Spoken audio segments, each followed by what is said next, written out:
For our N2 Neoloop back-to-back connectors, you will receive 2 metal clips, an electrical connection, and then the outer plastic pieces for the DIY connectors.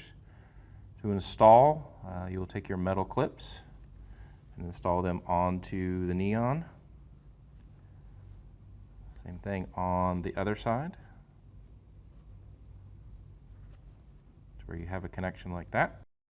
You'll then take your electrical connector, and there are metal prongs on the bottom. Those will go between the circuit board and the plastic backer inside the Neoloop.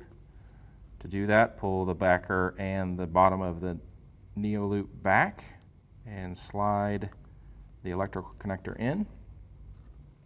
Then repeat that process on the other side. Slide the prongs in between the circuit board and the plastic backer. Your connection will then look like that.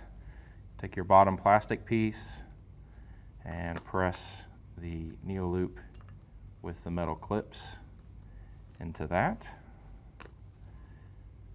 And then you'll put on the top piece.